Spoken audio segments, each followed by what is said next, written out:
በጠበላ የመጀመሪያ ደረጃ ሆስፒታል በቅድመ ወሊድ ማቆያ እናቶችን ከመንከባከብ ረገድ እየተሰራ ያለው ስራ ተሞክሮ የሚወሰድበት መሆኑን በብልጽግና ፓርቲ የሴቶች ክንፍ ስራ አስፈጻሚ ኮሚቴ አባል ወይዘሮ ህይወት አሰግድ ተናገሩ።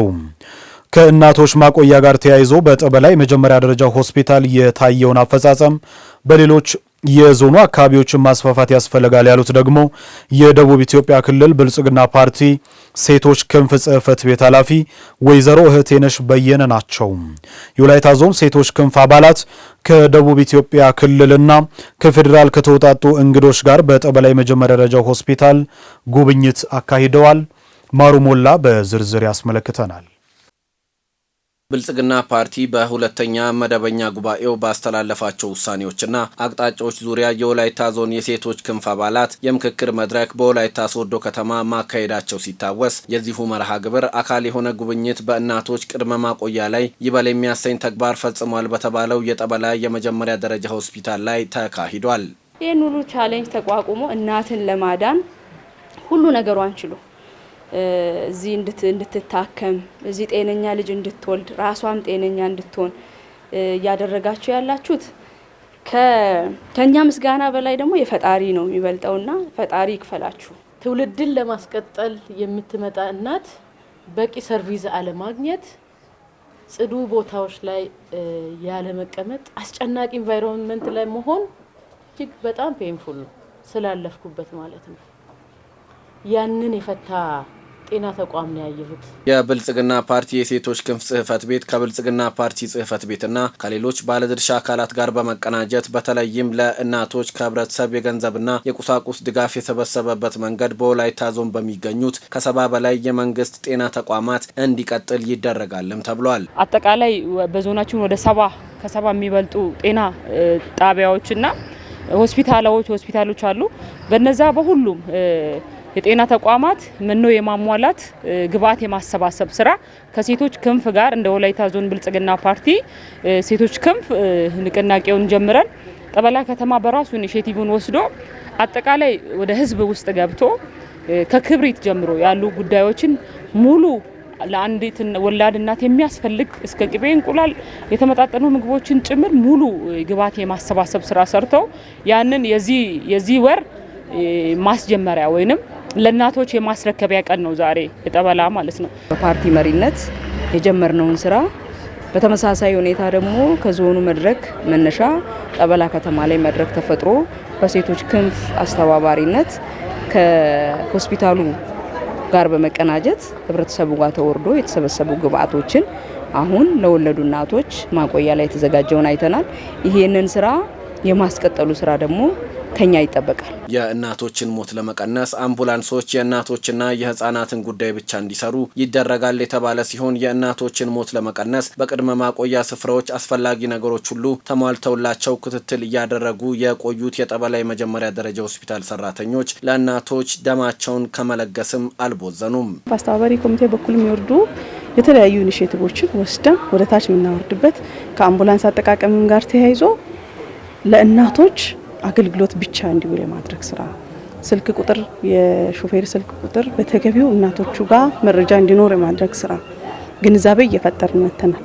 እንደ ከተማ አስተዳደርም ያንን ለወደፊት እያሰፋፋን እያሳደግን የምንሄድበት ሁኔታ አለ ማለት ነው። የእናቶች ማቆያ ልዩ ተብሎ ሊጎበኝ የታሰበው ያው ከዚህ ከነርሶችን ወደ ውጪ እያወጣን ከፓርቲዋ ጋር በቅንጅት እህል እየሰባሰብን እናቶች እንዳይሞቱ የእናቶችን ሞት ለመቀነስ በጣም ብዙ ነርሶች ከውስጥ ወጥቶ ከውጪም በጠንካራ ስራ ሰርቶ እናቶችን ሩቅ አገር ከሩቅ የሚመጡ ጊዜያቸው ደርሶ ወደ ቤት እንዳይሄዱ እዚሁ ለማድረግ የተሻለ ነገር ስላደረግን እንዲጎበኝ ተደርጓል። ያው እናቶች በወሊድ ምክንያት እየደሙ ነው። ያንን ለመተካት ደም ያስፈልጋል። እንደ ወላይታ ዞን ደግሞ በጣም ከፍተኛ የሆነ የደም ማነስ የደም እጦት አለ። ስለዚህ ሁሉም ሰው እንዲለግስ ማበረታታት እፈልጋለሁ። ያ ለ12ኛ ጊዜ ለግሼ አንድም ቀን የተሰማኝም ህመም የለም። የጎደለብኝም ነገር የለም። በእርግጥም በወላይታ ዞን ከተቀዳሚው ተግባራቸው ውጪ ለሌላ ዓላማ አገልግሎት ሲሰጡ በብዛት የሚስተዋሉት አምቡላንሶች ለወላድ እናቶች ስራ ብቻ ቢሰማሩ የብዙ እናቶችና ህጻናት ስቃይ እንዲሁም ሞት ሊቀንስ የሚችልበት እድል ሰፊ ስለመሆኑም ተነግሯል። በመሆኑም ልዩ ድጋፍና ክትትል ሊደረግ እንደሚገባም መልእክት ተላልፏል። የግብርና ምርታማነትን ማሳደግ ለእድገት ሁሉ መሰረት በመሆኑ በሁሉም መዋቅሮች ለዘርፉ ውጤታማነት ትኩረት ተሰጥቶ መስራት እንደሚገባ የወላይታ ዞን ምክትል አስተዳዳሪና የግብርና መምሪያ ኃላፊ ዶክተር ዳንኤል ዳሌ አሳሰቡ። በዘንድሮው የበልግ ወቅት ከ10 ሺህ በላይ ሄክታር መሬት በማልማት ከ2.5 ሚሊዮን በላይ ኩንታል ምርት ለማግኘት ታቅዶ እየተሰራ እንደሚገኝ የገለጹት ደግሞ የዱጉና ፋንጎ ወረዳ ዋና አስተዳዳሪ አቶ በረከት በቀለ ናቸው። በወላይታ ዞን የዱጉና ፋንጎ ወረዳ የግብርና ምርትና ምርታማነትን ለብልጽግናችን በሚል መሪ ሐሳብ የ2017 የበልግ ስራ ማስጀመሪያ ንቅናቄ መድረክ ተካሂዷል። መለሰ ኦልኮ ላሰናዳው ዘገባ ማስረሻ ሀብታሙ።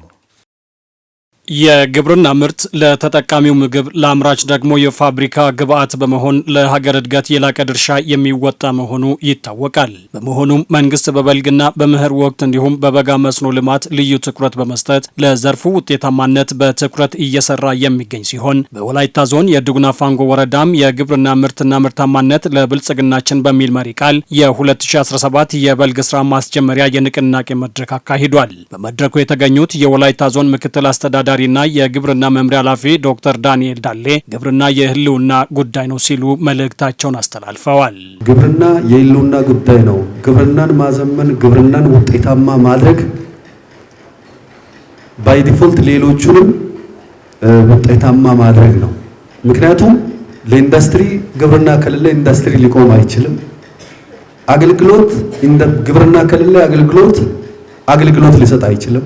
የትኛው የኢኮኖሚ ዘርፍ ግብርና ውጤታማ ካልሆነ ውጤታማ ሊሆን አይችልም። መንግስት በወረዳው ያሉ የውሃ አማራጮችን በመጠቀም የግብርና ምርትና ምርታማነትን ለማሳደግ ልዩ ትኩረት የሰጠ በመሆኑ የአካባቢው አርሶ አደሮች እድሉን በስፋት እንዲጠቀሙ ከማድረግ አንጻር ታቅዶ ሊሰራ እንደሚገባም ተጠቁሟል። ግብርና ላይ ትኩረት ሲደረግ በዚህ በኩል በመጠንም በአይነትም ሰፋ አድርገን ምርታማነት ስናሳድግ የስርዓተ ምግብ ችግርም የስነ ምግብ ችግርም በአንዴ መፍታት ይቻላል። ወንዝ ዳር አጠቃላይ ሜዳ ሆኖ ዝም ብሎ የከረመ ቦታ አለ። አንዳንዱ ደግሞ ወጣት ልጆች እዛ ተከራይቶ መሬት ወስዶ ምን ያህል ተጠቃሚ እንደሆኑ አይተናል። በደንብ ሊገመገም ይገባል። በተለይ ከመስኖ ጋር ተያይዞ ለምንድን ነው አርሶ አደሮቻችን ወደ ልማት ያልገቡት? ምን ያህል አርሶ አደር ነው መስኖ ላይ ተጠቃሚ የሆነው? በዘንድሮ የበልግ ወቅት ከ10 ሺህ ሄክታር በላይ መሬት በማልማት ከ2.5 ሚሊዮን በላይ ኩንታል ምርት ለማግኘት ታቅዶ እየተሰራ ይገኛል ያሉት ደግሞ የዱጉና ፋንጎ ወረዳ ዋና አስተዳዳሪ አቶ በረከት በቀለ ናቸው። ይህንን ጸጋን ወደ በረከት ቀይረን፣ ይህንን ጸጋ ወደ ገቢ ቀይረን፣ ይህንን ጸጋ ወደ ምርት ቀይረን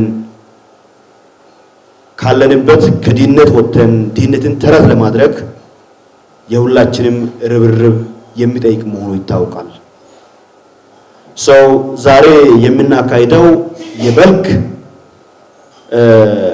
ስራ ማስጀመሪያ ንቅናቄ መድረክ ሲካሄድ ከ10 ሺህ ሄክታር በላይ መሬት አልምተን ከ2.5 ሚሊዮን ኩንታል በላይ ምርት ለማግኘት እቅድ ተይዞ እየተሰራ መሆኑ ተገልጿል። በበልግ እርሻ ውጤታማ ለመሆን በየክላስተር የአየር ንብረትና የውሃ አማራጭ መሰረት ያደረጉ እቅዶች የተዘጋጁ ሲሆን ለውጥኑ ስኬታማነት አርሶ አደሩን ከመደገፍ አንጻር አመራሮችና የዘርፉ ባለሙያዎች በልዩ ትኩረት እየሰሩ እንደሚገኙም ተናግረዋል። ቶታሊ የበልግ ተግባራትን ውጤታማ ለማድረግ እየተሰሩ ያሉ አንደኛ የክላስተሪንግ አስተራረስ አለ። ይሄ የክላስተሪንግ አስተራረስ በሁሉም ቀበሌያት ላይ በተለይ በበቆሎ ክላስተር ባሩሲ ወይዴ አካባቢ የሚሰራ ተግባር፣ በደንዶ ክላስተር ላይ የሚሰራ ተግባር፣ በክላስተር የሚሰራ ተግባር ተጠናክሮ ይቀጥላል። በሌሎችም አካባቢዎች ላይ ይሰራሉ ለማለት ነው። ከዚህ ባሻገር ከክላስተር ባሻገር የሜካናይዜሽን ስራ በወረዳችን ተጠናክሮ ይሰራል። በህዝብም ደረጃ በጣም እየተጠባበቀን ነው። ሰርተንም ደግሞ ወደ ከማሳ ዝግጅት እስከ ምርት አሰባሰብ ያው ምርጥ ዘር ማለት ነው። ምርጥ ዘር አሰባሰብም ግብአት ልየታም ሁሉም አሬንጅ አድርገን አስተካክለን ወደ ወረዳ ልከን የተወሰኑ ምርጥ ዘሮች ወደኛ የገቡበትም አለ። የማሳ ዝግጅት ጥሩ ነው። ሁሉም አካባቢ ያን ያህል አንዳንድ በአቅም ውስንነት ምክንያት በሬ እርሻ በሬ ያልነበሩት ኋላ ቀር ቢሆኑም እነሱም ደጋግፈን በሬ ያለው ለበሬ ለሌለው እየሰጠ በዛቢያም እየተጠቀመ ሁሉም የማሳ ዝግጅት በጥሩ ሁኔታ እየተሰራ ነው ያለው። ግብርና ለእድገት ሁሉ መሰረት በመሆኑ ሁሉም ሰው በአካባቢው ያለውን ጸጋ በመጠቀም የዘርፉን ምርትና ምርታማነት ለማሳደግ ግብ ጥሎ ሊሰራ እንደሚገባም ተመላክቷል። የፌዴራልና የክልል ምክር ቤት ተወካዮች በወላይታ ዞን ባሉ ወረዳዎችና ከተማ አስተዳደር መዋቅሮች የሚገኙ የተለያዩ ተቋማትንና እየተሰሩ ያሉ ፕሮጀክቶችን ጎበኙ። በጉብኝታቸውም የመንግስትን እገዛ የሚሹ ጉዳዮች ስለመኖራቸው ተጠቁመዋል።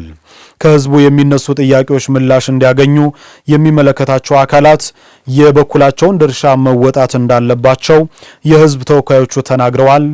ሂሩት የመሩ የፌዴራልና የክልል የህዝብ ተወካዮች ምክር ቤት አባላት በየመጡበት አካባቢ በመውረድ በአመት 2 ጊዜ የመስክ ምልከታና ከመራጩ ህብረተሰብ ጋር ውይይት ያደርጋሉ። ከዚህም ጋር በተያያዘ በወላይታ ዞን በተለያዩ ወረዳዎችና የከተማ አስተዳደሮች በመዟዟር የመስክ ምልከታ አድርገዋል። ከተጎበኙ ወረዳዎች የሆብቻ ወረዳ ቦላ ዋንቼ ቀበሌ በ2016 የተጀመረው የውሃ ፕሮጀክትና እንዲሁም በ460 ሚሊዮን ብር በጀት የተጀመረው የጭሮ መስኖ ግድብ ይገኙበታል።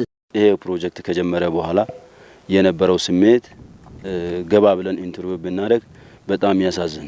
በታሪክ አጋጣሚ ይሄ አካባቢ ውሃ ከሌላ ቢያንስ ከ6-7 ኪሎ ሜትር በላይ መንገድ ተጉዞ ከዛ ውጪ ደግሞ ጎርፍ ውሃም ጭምር ተቸግሮ የሚያገኝ ማህበረሰብ ነው። ይሄ ህዝብ ዝም ብሎ አይደለም፣ ህይወቱ ስለተረፈ ነው። ማሳው ላይ የደረሰ ሰብል ሲወድም በተደጋጋሚ ስላየ ብዙ ጥቅምታ ስላለው ነው ካሳ አልፈልግም ብሎ ማሳውን እየለቀቀ ያለው። ከብቶች ብዙ ንብረቶቹን ከብቶቹን አጥቷል፣ ልጆቹን አጥቷል። ዛሬ ግን ልማት ነው የሆነው። በአመት አንዴ ብቻ የሚያለማ አካባቢ ነው ይሄ አካባቢ። የደረሰ ሰብልም ከፀሐይ ቃጥሎ ዝናብ ከተቋረጠ በአንዴ ነው የሚወድመው፣ በአንዴ ነው የሚጠፋው። አሁን ግን በአመት 3 ማልማት ይችላል። ይሄ ትልቅ እድል ነው። ፕሮጀክቱን በመገንባት ላይ የሚገኙት ድርጅቶች ለስራቸው ማነቆ የሚሉትን ሀሳብ ለፌዴራልና ለክልል የህዝብ ተወካዮች አባላት አንስተዋል። እንደ ደቡብ ኢትዮጵያ ብሎ እንደ ወላይታ ዞን የደም እጥረትን ለመቀነስ መፍትሄ ነው የተባለውን የደም ባንክ ህንጻ ግንባታ እና እንዲሁም የወላይታ ሶዶ ዩኒቨርሲቲ ኮምፕሬሄንሲቭ ስፔሻላይዝድ ሆስፒታል በተወካዮቹ ተጎብኝቷል። በክልሉ ስለሚገነባው የደም ባንክ ግንባታና የፋይናንስ ችግር የቀረበ ሲሆን የወላይታ ሶዶ ዩኒቨርሲቲ ኮምፕሬሄንሲቭ ስፔሻላይዝድ ሆስፒታልም ከአገልግሎቱ ተደራሽነት ጋር የተያያዙ እጥረቶችና ችግሮች ቢፈቱ ሲሉ ለተወካዮች የምክር ቤት አባላት ተናግረዋል። ትንሽ ችግር ያለብን ነገር የሚባለውን ያህል አይደለም፣ ክፍያ አይከፈልም። አሁን ለምሳሌ እኔ እዚህ ሶዶ ላይ ሰርቼ ሶዶ ላይ ተወዳድሬ ሶዶ ላይ አሸነፍኩ፣ ስራውን ሰራለሁ። ክፍያ ደግሞ እዚሁ ሲጠይቅ ይከፈለኛል የሚል እምነት ነው ያለኝ። 5 ጊዜ ሄጃለሁ። ከዚህ ኦሞ 5 ጊዜ ሄጃለሁ። 5 ጊዜ ተመላልሼ 2 ጂንካ ከዛ ሁለት ወር ተኩል ከሆነ በኋላ ነው አቶ እንደሻው እንደውም ቢሮ ተቆጥቷቸው እሱ ከሌላ ባጀትም አዘውራቸው ክፈሉ ብሎ በግድ የተከፈሉ። የመጨረሻውና ክሪቲካል ተብሎ ያለው ነገር ከኦክሲጅን ፕላንቴሽን ጋር የተገናኘ ነገር ነው። 10 ሆስፒታሎች ናቸው በጤና ጥበቃ ሚኒስቴር ሊስት ውስጥ ፕራዮሪታይዝ ተደርጎ ያሉት። ከነሱ ውስጥ ከ10ዎቹ ውስጥ እኛ 2ኛ ደረጃ ላይ እንዳለን ኢንፎርሜሽኑ ተሰጥቶናል። ይሄም ነገር በተቻለ መጠን እንዲያው ፕራዮሪቲ ተሰጥቶ ወደኛ የሚደርስበት መሬት ላይ የሚወርድበት አግባብ እንዲፈጠር እንግዲህ የእናንተን አስተዋጽኦ ጉልህ መሆኑን በመረዳት ነው። ጉብኝቱ መዳረሻውን ቦዲቲ ያደረገ ሲሆን በከተማዋ እየተገነባ ያለውን የዩኒቨርሲቲ ዶርምና የቦዲቲ ሆስፒታልንም ጎብኝተዋል። እንግዲህ በየጊዜው መተን እናያለን። ይሄ አሁን የፊኒሺንግ ስራዎች በአጠቃላይ በዚህ 3 ወር ውስጥ ሁሉም ብሎክ 18ቱም ብሎኮች ልክ በዚህ ደረጃ ነው ያሉት። ዶርሚተሪ ከመሆናቸው ጋር ተያይዞ ሽንት ቤት፣ ሻወር፣ የወለል ስራው፣ ዙሪያ ቴራዞ ስራው አጠቃላይ ጥሩ በሚባል ደረጃ ነው ያለው። አሁን ላይ በር ማስኮትና ሸክላ ማንጠፍ ብቻ ነው ይሄን ለዚህ ቤት ለፊኒሺንግ የሚቀረው። ሆስፒታሉ በአሁኑ ሰዓት ከዚህ በፊት ያልነበሩ አገልግሎቶች በስፔሻሊቲ ደረጃ የማይሰጡ ነበሩና በተለይ አጠቃላይ ቀዶ ሕክምና አገልግሎት በስፔሻሊቲ ደረጃ እየሰጠን ነው የምንገኘው። ከዛ ውጪ ደግሞ የማህጸንና ጽንስ ስፔሻሊቲ ሕክምናም ያው ጀምረናል። እሱም ያው ጥሩ ነገር ነው። አሁን የሕክምና አገልግሎት እየሰጠን ያለነው ክፍል የቆርቆሮ ቤት በተለይ ፈረንጆች ከዚህ በፊት ያው የሰሩት ነው። የፌዴራልና የህዝብ ተወካዮች ምክር ቤት አባላት ለእያንዳንዱ ተዘዋዝሮ ለጎበኟቸው ድርጅቶችና የህዝብ ጥያቄዎች በተዋረድ ለሚመለከታቸው አካላት እንደሚያቀርቡ ተጠቁሟል። የህዝብ ተወካዮች ምክር ቤት ዋናው ስራ ህዝብ የሚያነሳቸውን ህዝቡ ውስጥ የሚመላለሱ ነገሮች በተደራጀ መንገድ ሰብሰብ አድርጎ ይዞ ጥያቄ ማቅረብ ነው። በምክር ቤቱ ሴሽን ላይ ማንሳት ነው። እስከሚመለስ ድረስ ጥረት ማድረግ ነው።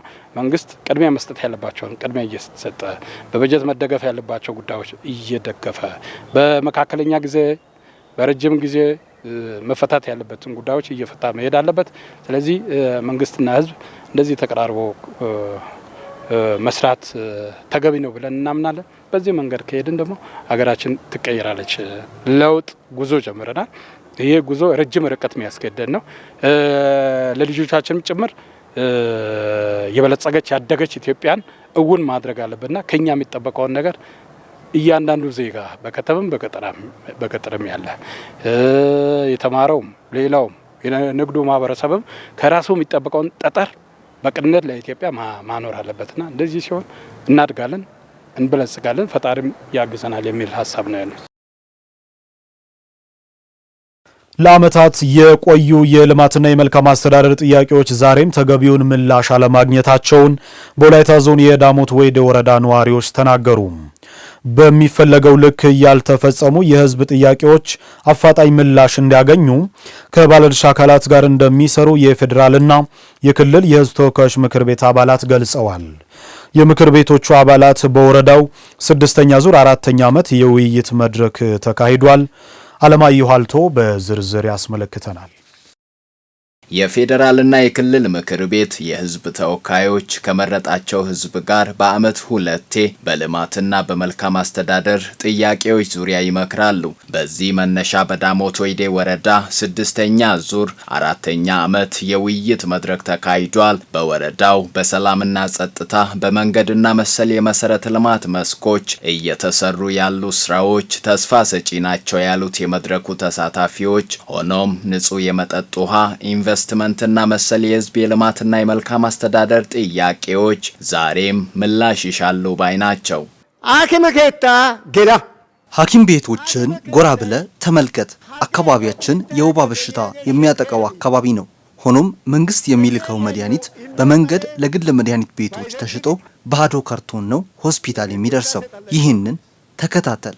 ክርታሰት ቀላይ ካሬን ባይዘትቺስ ይሄድ ኦጊያን ግለሰብ ከተማሪ ሲዶናቲ መቶ ይሁድ በሞዲቲና በሶዶ ከተማ ባሉት የግል ትምህርት ቤቶች የተማሩት ከፍተኛ ውጤት አስመዝግቧል። ሁሉንም ተማሪ ያሳልፏል ሲባል እንሰማለን። እዛ እንዳሉት መምህራን አይደሉም እንዴ እዚህ ያሉት ልጆቻችን እያስተማሩ ያሉት? ታዲያ ለምንድን ነው እኛ በብዙ ልፋት ልጆቻችን አስተምረን አመዳፋሽ እየሆንን እንገኛለን? እናንተ ይህን ጉዳይ ምን ያህል በቅርበት ይከታተላላችሁ? ከተማው የአስፋልት ዳር ይዞ ቢልቦ ደርሷል። ነገር ግን እዚህ ከሐዋርያት ቤተክርስቲያን ጀርባ ገደል ነው። ህዝብ መሻገር አይችልም። እንኳን አምቡላንስ የከባድ ጭነት መኪኖችም አይገቡም። ኢንቨስተሮች ቦታ ይወስዳሉ፣ ቤት ይጀምራሉ፣ ትቶ ይሄዳሉ፣ ይሸጣሉ። ሌላው ገዢው ደግሞ ትንሽ አንድ ደረጃ ይጨምርና እንደገና ይሸጣል። ይሄ ጫታ ሆነ። ግራራ ውሃ በጣም ጥሩ ውሃ ወጥቷል። ህዝቡ እየተጠቀመ እያለ አንዳንድ ተንኮለኞች በሚያጠፉት ጥፋት መሰረት ጠብቶ ህዝቡ በችግር ውስጥ ገብቷል። የህዝብ የልማት ጥያቄ ከጊዜ ወደ ጊዜ እየጨመረ የመጣ ቢሆንም የመንግስት ሰራተኛ ደሞዝና የመንገድ ዝርጋታ ጥያቄዎች በየደረጃው ምላሽ እያገኙ መምጣታቸውን ያስታወሱት የፌዴራልና የክልል የህዝብ ተወካዮች በሚፈለገው ልክ እየሄዱ ያልሆኑ የልማት ስራዎችን በቅርበት በመከታተል በአፋጣኝ ምላሽ እንዲያገኙ ከባለድርሻ አካላት ጋር እንደሚሰሩ ተናግረዋል። እንደ ዳሞት ወይዴ ወረዳ ከውሃ ጋር ተያይዞ የሚነሱ ጥያቄዎች አሉ። በዋናነት ጥሩ ደረጃ ላይ ደርሶ ሙሉ በሙሉ ምላሽ ያላገኘ የአደዳዊ ሙንደጃ ውሃ ጋር ተያይዞ ያ ውሃ ወደ 6 ቀበሌያትን ተጠቃሚ የሚያደርግ ነው። ከዛ ጋር ተያይዞ ብዙ ስራዎች ተሰርተው ነገር ግን የተወሰኑ ስራዎች ሲቀሩ ያልተመለሰበት ወይም ሙሉ በሙሉ ምላሽ ያላገኘበት ሁኔታ አለና እነዚያን አሁንም መንግስት የዞኑም የክልልም መንግስት ትኩረት አድርጎ ለህዝቡ ምላሽ እንዲሰጥ እኔም እንደኔ ለመከታተል ትኩረት እንዲያደርጉ ከነሱ ጋር ውይይት በሚፈለገው ደረጃ ከሚመለከተው ጋር አካል ጋር ትኩረት ተሰጥቶ ምላሽ እስከሚያገኝ ድረስ ለመስራት ከህዝቡ አሁንም አስተያየት እየወሰድን ያለንበት ሁኔታ አለ። የትምህርት ስብራትን ደግሞ እንዴት አድርገን ወደ ብስራት መቀየር አለብን በሚል የተጀመሩ ስራዎች አሉ። እነሱን አጠናክሮ ትምህርት ላይ ለውጥ መምጣት አለበት በሚል በስፋት የተነሳበት ሁኔታዎች አሉ። ከቦቤቶ እስከ ጋልቸሳኬ ድረስ ያለውን መንገድንም ያነሳል። ጥገና ስራዎች፣ ሌሎች ከዚህ በፊት የተሰሩ መንገዶች ይፈልጋሉና ህዝባችን እነዚህን መነሻ አድርጎ ደግሞ መንግስት በወረዳ ደረጃ መፈታት ያለበትንም በዞን ደረጃ እኛም እያያዝን ለሚመለከተው አካል በምናቀርብበት ሁኔታዎች የሚኖሩ መሆኑን መግለጽ ያክል ነው። ህዝብ የሚያነሳቸው የልማትና የመልካም አስተዳደር ጥያቄዎች ተገቢነት እንዳላቸው ያመላከቱት የዳሞት ወይዴ ወረዳ ዋና አስተዳዳሪ አቶ ተክሌ ቶማ በሁሉም መስኮች የተጀመሩ ስራዎች ግብ እንዲመቱ ጠንካራ የህብረተሰብ ተሳትፎ እንደሚሻ ገልጸዋል። የመሰረተ ልማት አቅርቦት ጋር በተለይ የመጠጥ ውሃ፣ የመንገድ መሰረተ ልማት፣ የመብራት አቅርቦት ችግሮች በተለያዩ መንደሮች በቀጠር ቀበሌያትም በበዴሳ ከተማ በግራራም በሰኬ ማዘጋጃ እየተነሱ አሉ። እነሱን በእቅድ ተይዞ እየተመሩ እስካሁን እየተፈቱ አሉ፣ ያልተፈቱም አሉ። በደሳ ከተማ ላይ የመብራት ችግር የተወሰነ የተፈታ አለ። በአብዛኛው ግን ሰፊ ስራን የሚጠይቅ ነው። ህዝቡ ትክክለኛ ጥያቄ ነው ያነሳው። የህዝብን ጥያቄ መንግስት ሌሎች የልማት አጋሮቹን ህዝብን ራሱን አስተባብሮ ወደ ልማት መግባት አለበት። በአካባቢው ሰርተው ጥሪት ያካበቱት በሌላ አካባቢ ኢንቨስት በማድረጋቸውና የተሻለ ኑሮ ፍለጋ አብዛኞች አካባቢውን ጥለው በመውጣታቸው የእድሜዋን ያህል ለመልማት ያልታደለችው ዳሞት ወይዴ ወረዳ የልማት ጥያቄ ዛሬም ምላሽ ይሻል።